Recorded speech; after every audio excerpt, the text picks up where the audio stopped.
Sure, here's a rewritten version. The day my life unraveled began like any other Tuesday. Ordinary, unremarkable, and entirely unprepared for what was about to unfold. I was standing in our tiny, overstuffed kitchen when I noticed an envelope addressed to me, Rebecca Carter. The sender? A law firm I'd never heard of. The envelope felt heavier than it should have, like it was carrying more than just paper. My curiosity battled with a gnawing sense of dread as I tore it open. The letter started with a polite apology for the sudden nature of the message, followed by a revelation that made my stomach drop. I was the beneficiary of an inheritance from a great uncle named Thomas, a man I'd never met. Along with a sizable financial sum, the letter included a bombshell: a DNA test confirming I wasn't biologically related to the Carters, the people I'd called mom and dad for 22 years. I stared at the letter, rereading it until the words blurred. My parents weren't my parents. The family I thought was mine had been built on a lie. Memories of my childhood, their strict rules, the silent treatment when I disappointed them, and the constant comparison to my younger brother Lucas replayed in my mind. It all made sense now, and the truth hurt more than I thought possible. Confronting them was my first instinct. My mother turned pale as I shoved the letter into her hands, demanding answers. My father clenched his jaw, avoiding eye contact. "We planned to tell you," he muttered. "Eventually." "Eventually?" I snapped. "When I was on my deathbed?" My mother's tone was sharp, defensive. "We took you in because your birth mother couldn't handle raising you.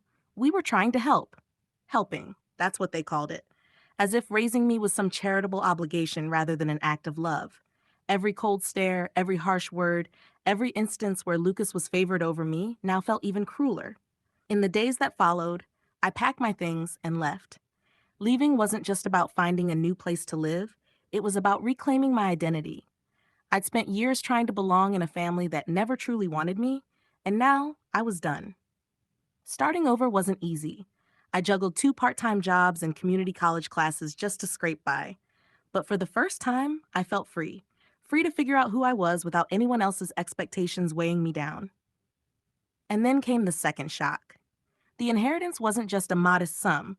It was $4 million and two properties, one a charming Victorian house, the other a rental generating steady income. My great uncle Thomas, a man I never knew, had gifted me not only financial freedom, but also the chance to build a new life.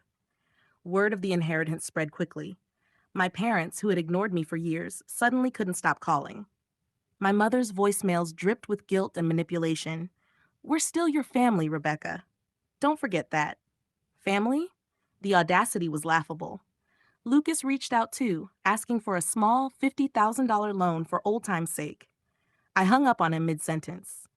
The final straw was when my parents tried to sue me for a share of the inheritance, claiming they deserved compensation for raising me. Thankfully, my lawyer Gloria shut down their case with ease. As I settled into my new life, I started redefining what family meant. Friends like Sarah, my best friend since high school, became my true family. I used part of the inheritance to pay off her student loans and set up an education fund for her daughter. I also turned one of the rental properties into a community center, offering free classes for young adults searching for direction. People like me. The Victorian house became my sanctuary, a space where I could heal and dream. To my surprise, the only blood relative who reached out genuinely was Nathan, my half-brother. He'd been too young to understand the family dynamics when I left, but now, as an adult, he wanted to make amends. Over time, we rebuilt our relationship. The inheritance wasn't just about wealth, it was about freedom. It gave me the chance to walk away from a toxic past and create a future defined by love, respect, and the people who truly cared about me. Family isn't about DNA, it's about the connections you choose to nurture.